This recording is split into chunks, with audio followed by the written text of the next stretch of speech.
सभी भक्तों को जय माता की। इस समय श्रावण श्राद्ध पक्ष चला हुआ है और आशा करते हैं सभी भक्तों के पूर्वजों के द्वारा अपने परिवार को आशीर्वाद की प्राप्ति होती रहे, मिलती रहे। जैसा कि इस समय श्रावण श्राद्ध का पक्ष चला हुआ है, इस समय पितृ भूलोक में आते हैं और सभी भक्तों के द्वारा अपने पूर्वज के लिए तर्पण, पिंड, दान, पुण्य किए जाते हैं। पितरों की मोक्ष की प्राप्ति के लिए जगह जगह पे यज्ञ, अनुष्ठान, भागवत कथा का आयोजन किया जाता है। इसके साथ साथ बहुत से भक्तों का लगातार जवाब आ रहा था कि हमें अपने मातृ पिता का श्राद्ध कब करना चाहिए। तो ऐसे भक्तों के लिए एक जानकारी देना चाहता हूँ। जिन भक्तों को अपनी मातृ और पिता की तिथि याद ना हो, तो ऐसे भक्त अष्टमी के दिन अपने पिता का श्राद्ध करें और नवमी के दिन अपनी माता का श्राद्ध करें। इसके साथ साथ जिन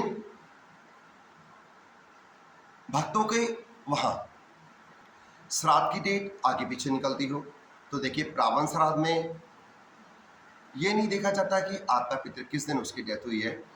कहा जाता है कि पहले पितृपक्ष का श्राद्ध, उसके बाद मातृपक्ष का श्राद्ध। तो कोशिश यही करें कि पहले पिता का श्राद्ध करें, उसके बाद ही माता का श्राद्ध करें। इससे दोनों को ही इस गोलोक से मुक्ति मिलेगी माता पिता के द्वारा। और सनातन धर्म में पहले पितृपक्ष से पिता का ही श्राद्ध माना जाता है, उसके बाद माता का श्राद्ध माना जाता है। तिथि के अनुसार जिस माना कि अगर किसी का पितृ जुलाई के महीने किसी भी तिथि को एक्सपायर होता है, तो वो ऐसे भक्तों को अपना तिथि का श्राद्ध अवश्य करना चाहिए। एक 16 श्राद्ध का श्राद्ध में और एक तिथि का श्राद्ध, क्योंकि एक बार पितृ का श्राद्ध करने के बाद पितृ 6 महीने तक शांत बैठता है। 6 महीने बाद फिर से वही पितृ दोबारा उजागर होकर इस भूलोक में आने का प्रयत्न करता है। तो इसलिए पितृपक्ष के अनुसार एक तिथि का श्राद्ध और एक 16 श्राद्ध अवश्य करें। अब श्रावण श्राद्ध में पहले पिता का श्राद्ध, उसके बाद माता का श्राद्ध करें।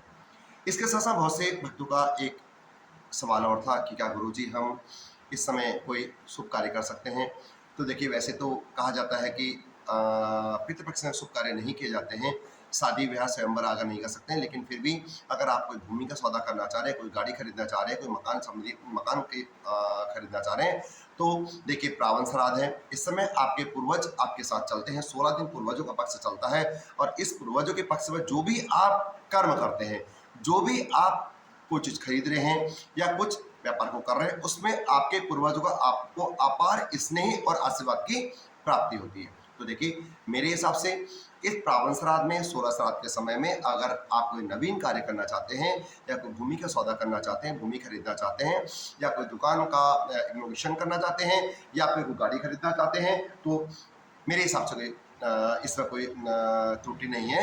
और इस समय आपको आपके पूर्वज का और आपके पितरों का आशीर्वाद भरपूर मात्रा में मिलेगा और महामाई की कृपा रहेगी। तो आपके द्वारा किया हुआ एक श्रावण श्राद्ध में जो भी नवीन कार्य किया गया है, उस नवीन कार्य में आपके पूर्वजों द्वारा उस कार्य में 4 चांद लगाए जाएंगे।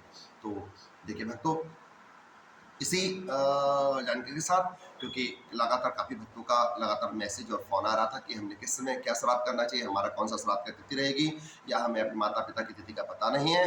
तो देखिए, जिन भक्तों को मैंने पहले भी कहा, जिन भक्तों को माता पिता की तिथि का पता नहीं है, तो वो अष्टमी को पिता का श्राद्ध करें, नवमी को माता का श्राद्ध करें।